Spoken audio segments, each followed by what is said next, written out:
Of Tamil drama வீவர்ஸ்க்கு hi. இன்னைக்கு இந்த டிராமாவோட 2வது எபிசோட்ல என்ன நடக்க போகுது அப்படின்றத பார்க்க போறோம். டிராமாக்குள்ள போறதுக்கு முன்னாடி மறக்காம லைக் அண்ட் சப்ஸ்கிரைப் பண்ணிட்டு வாங்க. லாஸ்ட் எபிசோட்ல ஹீரோயினுக்கும் பார்த்த மாப்பிள்ள பாத்தீங்கன்னா இன்னொரு பொண்ணு கூட ஒன்னா இருக்கத எல்லாரும் போட்டோ எடுத்திருப்பாங்க. இப்ப அதுக்கு அடுத்து என்ன நடக்குது அப்படின்றத பார்க்கலாம். இப்ப அவங்க எல்லாரும் போட்டோ எடுக்கிறத பார்த்த உடனே அவனோட அப்பாக்கு கால் பண்ணி அப்பா வந்து என்ன காப்பாத்துங்க அப்படின்னு சொல்ல அவங்க அப்பா அவனை காப்பாத்தி கூட்டிட்டு வந்துடுறாரு. இப்ப அவங்க அப்பாவை பாத்தீங்கன்னா அவனுக்கு அறைய போட்டுட்டு ஏன்டா அப்படி என் மானத்தையே வாங்குற அப்படின்னு சொல்லிட்டு இப்ப ஹீரோயினோட அம்மா அப்பா கிட்ட என்ன சொல்றானா, இவன் பண்ண தப்புக்காக நான் மன்னிப்பு கேட்டுக்கிறேன், இதனால நம்மளோட கல்யாணத்துல எந்த பிரச்சனையும் வர வேண்டாம் அப்படின்னு சொல்ல அவங்க அப்பா ஓகேன்னு சொல்லிடுறாரு. அப்பா இந்த மாதிரி ஒரு பையனையா எனக்கு பார்த்து வச்சிருக்கீங்க அப்படின்னு சொல்ல பின்ன உனக்குலாம் நல்ல பையனாவா கிடைப்பான் அப்படின்னு அவங்க சித்தி சொல்லிட்டு இருக்காங்க. இப்ப ஹீரோயின் பாத்தீங்கன்னா ஓகே நீங்க எந்த பையனை பார்த்தாலும் நான் கல்யாணம் பண்ணிக்க தயாரா இருக்கேன், ஆனா அதுக்கு ஒரு கண்டிஷன் இருக்கு அப்படின்னு சொல்ல என்ன கண்டிஷன் அப்படின்னா அவங்க அப்பா கேட்கிறாரு, என் பையனோட பேர்ல 5% ஸ்டாக் மார்க்கெட் சொத்தை நீங்க எழுதி வைக்கணும், அது மட்டும் இல்லாம கல்யாணத்துக்கு அப்புறம் நான் எப்போதும் போல என்னோட வேலையை பார்த்துட்டு இருப்பேன், இந்த 2 கண்டிஷனுக்கும் ஓகேனா கல்யாணத்துக்கு நான் ஒத்துக்கிறேன் அப்படின்னு சொல்லிட்டு இருக்கேன். அவ்வளவு பெரிய அமௌண்ட்லாம் உனக்கு தர முடியாது அப்படின்னு அவங்க அப்பா சொல்றாரு. இப்ப ஹீரோயின் என்ன சொல்றானா, நீங்க கட்டி வைக்கிற மாப்பிள்ளை நம்பி என்னாலையும் என் பையனாலையும் எப்படி இருக்க முடியும், எங்களோட நிலைமை எப்ப வேணாலும் மாறலாம், அதுக்கெல்லாம் ஒரு முடிவு தெரிஞ்சாதான் இந்த கல்யாணத்துக்கு நான் ஒத்துக்குவேன், இல்லனா என்னையும் என்னோட பையனை விட்டுருங்க, நாங்க 2 பேரும் இந்த ஊரை விட்டே கிளம்பி போயிடுறோம் அப்படின்னு சொல்லிட்டு அவன் இடத்த விட்டு போக அவங்க அப்பாக்கு எப்படி இவள் சமாதானப்படுத்துறதுனே தெரியல. இப்ப அவங்க அப்பாட்ட பேசி முடிச்சதுக்கு அப்புறம் அந்த பார்ட்டிக்கு தான் வந்துட்டு இருக்கா. இப்ப அந்த இடத்துல பாத்தீங்கன்னா ஹீரோ அந்த குட்டி பையன் கூட உட்கார்ந்துட்டு இருக்க. ஹீரோ பசில்ஸ் விளையாடிட்டு இருக்கான். இப்ப இவன் என்ன சொல்றானா, உங்களை மாதிரி ஒரு பையனை பார்த்தேன், ஏன் கூட ரெஸ்ட் ரூம்ல இருந்து வெளியே வந்தானே அந்த பையன் உங்களை விட ஃபாஸ்டா பண்ண அங்கிள் அப்படின்னு சொல்ல இப்ப ஹீரோ என்ன யோசிக்கிறானா, அவனுக்கு எப்படி என்னோட ஸ்கில்ஸ் எல்லாம் அப்படியே இருக்கு அப்படின்னா ஹீரோக்கு கொஞ்சம் டவுட் ஆயிட்டு இருக்கு. இப்ப அவன் என்ன சொல்றானா, அவனுக்கு 6 வயசு ஆகுதுன்னு சொன்னான், எப்படியா இருந்தாலும் அவனை விட நான் தான் பெரியவன் அப்படின்னு சொல்லிட்டு இருக்க. எனது 6 வயசு அப்படின்னு ஹீரோக்கு ஒரே சந்தேகமாயிட்டு இருக்கு. ஏன்னா குட்டி பையன் கேட்கும்போது 5ன்னு கைய காட்டினா இவன் வந்து 6ன்னு சொல்லிட்டு இருக்கான். என்கிட்ட உண்மையை மறைக்கிறியா அப்படின்னு இவன் ஹீரோயினை பார்த்துட்டு இருக்கான். இப்ப இந்த இடத்துல ஒரு அழகான நெக்லஸ் தான் ஏலத்துக்கு வருது. அந்த நெக்லஸ் ஹீரோயினோட எக்ஸ் பாய் ஃப்ரெண்டும் மாறி மாறி ஏல எடுத்துட்டு இருக்க. டே அவ ஏதோ ஒன்னு கோர்த்தி விட பாக்குற மாதிரி இருக்கு, அமைதியா இரு அப்படின்னு இருக்க, நீ சும்மா இரு என்னோட பிரஸ்டீஜ் ப்ராப்ளம் அப்படின்னு சொல்லிட்டு இவனுமே இப்போ ஏல எடுத்துட்டு இருக்கான். இப்ப அவங்க 2 பேரும் மாறி மாறி ஏல எடுத்துட்டு இருக்க. பார்த்தா கடைசி அந்த நெக்லஸ் ஹீரோ வாங்கிடுறான். இப்போ அந்த ஏல முடிஞ்சதுக்கு அப்புறம் ஹீரோ அந்த நெக்லஸ் வாங்கிட்டு போய் ஹீரோயின் கிட்ட கொடுக்க, எனக்கு எதுக்காக இதை கொடுக்குறீங்க, எனக்கு இதெல்லாம் தேவையில்லை அப்படின்னு சொல்லிட்டு இருக்க.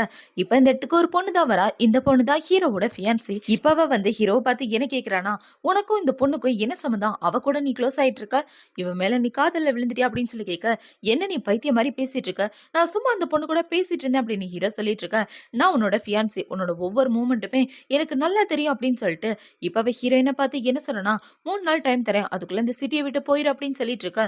எனக்கும் அவருக்கும் எந்த சம்பந்தமும் இல்ல, எதுக்காக என்கிட்ட வந்து இப்படி பேசுறீங்க அப்படின்னு சொல்ல இப்ப இவளுக்கு சப்போர்ட்டா அவளோட அம்மா அப்பா 2 பேரும் வந்துடுறாங்க.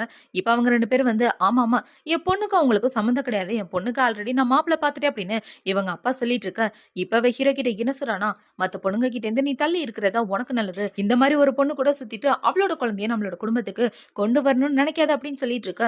இப்ப ஹீரோ பாத்தீங்கன்னா எனக்கு ஆல்ரெடி ஒரு குழந்தை இருக்கு அப்படின்னு சொல்ல அங்க உள்ள எல்லாரும் ஷாக் ஆயிடுறாங்க.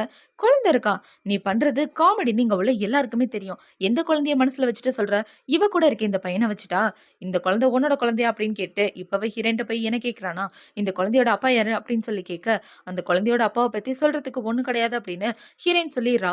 இப்ப இவ மறுபடியும் கேள்வி கேட்டவன இவளோட பணபலத்துக்கு பயந்து போய் இவளோட அப்பா அம்மா என்ன சொல்றாங்கன்னா, அந்த குழந்தையோட அப்பா யாருன்னு எங்களுக்கே தெரியாது, 1 night ஸ்டாண்ட்ல குழந்தை பிறந்துருச்சு அப்படின்னு இவர் பழைய கதை எல்லாத்தையுமே சொல்லிட்டு இருக்க. ஹீரோயின் என்ன சொல்றானா, நான் ஃபாரின்ல இருக்கும்போது தான் குழந்தை பிறந்துச்சு, நான் ஃபாரின்ல இருந்து இப்பதான் திரும்பவே வந்திருக்கேன், இந்த குழந்தைக்கும் அவருக்கும் எந்த சம்மந்தமும் இல்ல அப்படின்னு இவ சொல்லிடுறான். இப்ப ஹீரோ வீட்டுல உள்ள குட்டி பையன் என்ன சொல்றானா, அங்கிள் இவனும் சேர்ந்து என் கூடவே படிக்கட்டுமே, என்னோட ஸ்கூல்லயே இவனை சேர்த்து விடுங்க அப்படின்னு சொல்ல, உன் ஸ்கூல் ரொம்ப ஸ்டேட்டடா, நம்மள மாதிரி ரொம்ப ஹை கிளாஸான ஆளுங்க மட்டும்தான் அங்க படிக்க முடியும், அப்ப பேர் தெரியாதவங்களாம் அந்த இடத்துல படிக்க முடியாது அப்படின்னு சொல்லிட்டு இருக்க. ஆமா நீங்க ரொம்ப சரியா சொன்னீங்க அப்படின்னு ஹீரோயின் சொல்லிட்டு இருக்கா.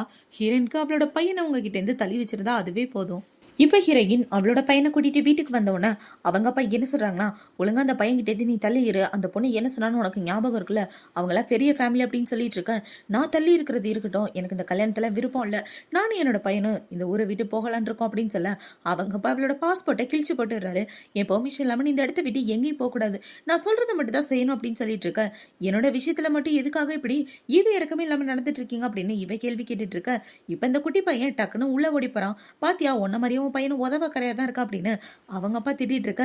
இப்ப அவங்க அப்பாவோட அசிஸ்டன்ட் பாத்தீங்கன்னா லேப்டாப் எடுத்துட்டு வந்து நம்மளோட கம்பெனி வெப்சைட்டை யாரோ ஹேக் பண்ணிட்டாங்க அப்படின்னு சொல்ல அவரு ரொம்ப ஷாக் ஆயிடுறாரு.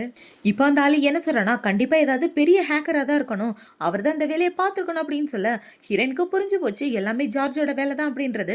அவன் தான் ரூமுக்குள்ள உட்காந்து அவங்க தாத்தா கம்பெனியோட ஹேக் பண்ணிட்டு இருக்கான். இப்ப ஹீரோயின் என்ன சொல்றானா, இந்த பிரச்சனையில இருந்து நான் வேணா உங்களை காப்பாத்தி விடுறேன், ஆனா என்னோட பையனுக்கு வர வேண்டிய சொத்து அவனுக்கு எழுதி வச்சிருங்க அப்படின்னு சொல்லிட்டு இருக்க. இப்ப அவங்க அப்பா பாத்தீங்கன்னா, சரி நீ சொல்றதுக்கு நான் ஒத்துக்கிறேன், உடனே இதை சரி பண்ணு அப்படின்னு சொல்ல உடனே டிரான்சாக்சன் பண்றதுக்கான அக்ரிமெண்ட்லாம் ரெடி பண்ணுங்க பார்க்கலாம் அப்படின்னு சொல்லிட்டு இவ அவளோட ரூமுக்கு போறான். இப்ப ஜார்ஜ் கிட்ட என்ன சொல்றானா, டே இந்த வேலையை நீ தானே பார்த்த அப்படின்னு சொல்ல, ஆமாமா அவர் ரொம்ப பேசினாரு அதான் பார்த்து விட்டேன் அப்படின்னு சொல்லி இவன் லேப்டாப்பை நோண்டிட்டு இருக்கான். இப்ப ஹீரோயின் என்ன கேட்கறானா, இன்னும் என்னடா நோண்டிட்டு இருக்கா அப்படின்னு சொல்லி கேட்க, அம்மா ஒரு சின்ன வேலை பாக்கி இருக்கு அப்படின்னு சொல்லி இவன் ஹீரோவோட கம்பெனியுமே ஹேக் பண்ணி விட்டுறான். இப்ப இந்த விஷயம் ஹீரோக்கு தெரியவுன பெரிய பெரிய ஹேக்கர்லாம் கூப்பிட்டு அவனோட கம்பெனி வெப்சைட்டை ரெக்கவர் பண்ண ட்ரை பண்ணிட்டு இருக்க. இந்த பக்கம் இவளோட ஃபியான்சியுமே அந்த இடத்துக்கு வந்துடுறான். என்னடான்னு பார்த்தா உங்க அப்பா உங்க ஃபியான்சி எல்லாரும் ஒரே இதுல தான் இன்வெஸ்ட் பண்ணிருப்பாங்க. இப்ப அது எல்லாத்தையும் ஹேக் பண்ணோன்னா அவன் பயந்து போயிட்டு ப்ளீஸ் ஹெல்ப் பண்ண அப்படின்னு சொல்லி ஹீரோயின்ட்ட கெஞ்சிட்டு இருக்க. ப்ரெஸ் கான்ஃபரன்ஸ்க்கு அரேஞ்ச் பண்ணுங்க, ப்ரெஸ்காரங்க முன்னாடி சொன்னதான் நான் நம்புவேன் அப்படின்னு சொல்ல இப்ப அவங்க எல்லாரும் அரேஞ்ச் பண்ணிடுறாங்க. இப்ப ஹீரோயின் ப்ரெஸ்காரங்க முன்னாடி என்ன சொல்றானா, எங்க அப்பாவோட சொத்துல இருந்து எனக்கு பாதி % சொத்து வரப்போகுது, அது மட்டும் இல்லாம எனக்கு இவனுக்கு நடக்கிற இந்த கல்யாணம் இனிமே நடக்காது அப்படின்னு சொல்ல அவ ரொம்ப ஷாக் ஆயிட்டு, என்ன நீ ஏமாத்திரி அப்படின்னு சொல்லி கத்திட்டு இருக்க. இன்னையோட தொல்லை முடிஞ்சுடா அப்படின்னு யோசிச்சுட்டு இவன் இந்த இடத்த விட்டு கிளம்பி வந்துடுறா. இப்ப வெளியே கார்ல உட்காந்துட்டு இருக்கும்போது அவளோட ஃப்ரெண்டு என்ன சொல்றானா, என்னடி நீ பாட்டுக்கு கல்யாணம் நடக்காதுன்னு சொல்லிட்டு வந்துட்ட, உன்னோட அப்பாக்கு தெரிஞ்சா உன்ன ஒரு வழி ஆக்கிடுவாரு அப்படின்னு சொல்லிட்டு இருக்க. அவரை விட்டு தள்ளி என்னோட பையனை நான் பாதுகாத்து ஆகணும், என்னோட பாஸ்போர்ட்டை வேற கிழிச்சு போட்டாரு, என்னால ஃபாரினுக்கு போக முடியாது, அதுதான் என்ன பண்ண போறேன்னு தெரியல அப்படின்னு சொல்லிட்டு இருக்கா. அதெல்லாம் ஒண்ணும் ஆகாது அப்படின்னு இவ சொல்லிட்டு இருக்கா. இப்ப அவங்க 2 பேரும் எங்க போறாங்கன்னு பாத்தீங்கன்னா இவளோட அம்மா வீட்டுக்கு தான் போறாங்க. என்னடான்னு பார்த்தா ஜார்ஜ பாக்கணும் அப்படின்னு ஹீரோ வீட்டுல உள்ள குட்டி பையன் சொல்லியிருப்பான் போல. அதுக்குதான் ஹீரோயின் இவங்களோட வீட்டுக்கு வாங்கின அட்ரஸ் அனுப்பி வச்சிருப்பா. இப்ப அவங்க எல்லாரும் ஒன்னா வந்துட்டு இருக்க. வாமா பார்த்து எவ்வளவு நல்லாச்சு அப்படின்னா அவங்க ஹீரோயினை பார்த்து கேட்டுட்டு இருக்காங்க.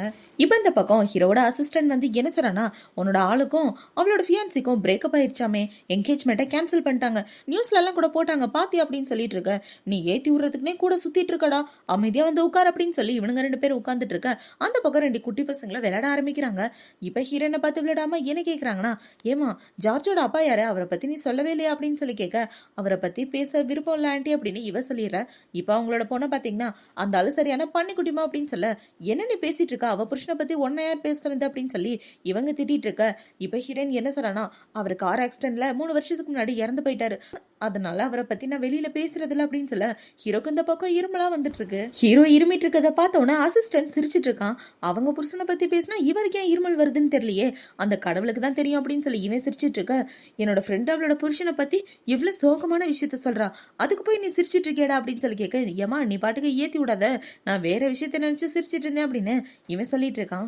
இப்ப இந்த பக்கம் ஹீரோயினுக்கு அவளோட அப்பா தான் கால் பண்றாரு. அவர் கால் பண்ணி இன்னும் கொஞ்ச நேரத்துல நீ வீட்டுக்கு வரணும் அப்படின்னு சொல்லிட்டு இருக்க, எனக்கு ஒரு முக்கியமான வேலை இருக்கு, என்னால இப்ப வர முடியாது அப்படின்னு இவ சொல்லிடுறா.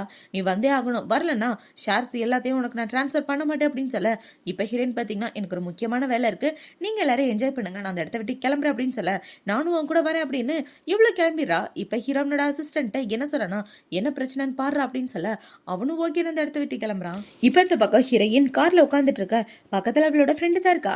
இப்ப அவன் என்ன கேக்குறானா, ஏண்டி இந்த ஆளு குழந்தைங்களை மீட் பண்ண வைக்கிறேன்ற சாக்குல உன்னை பாக்குறதுக்காக தானே வந்தாரு, எனக்கு தெரிஞ்ச அவர் உன்னை சைட் அடிக்கிறாருன்னு நினைக்கிறேன் அப்படின்னு சொல்லிட்டு இருக்க. அமைதியா வண்டியை ஓட்டிட்டு போடி அப்படின்னு இவ சொல்லிடுறா. இப்ப அவங்க 2 பேரும் ஹீரோயினோட வீட்டுக்கு தான் வராங்க.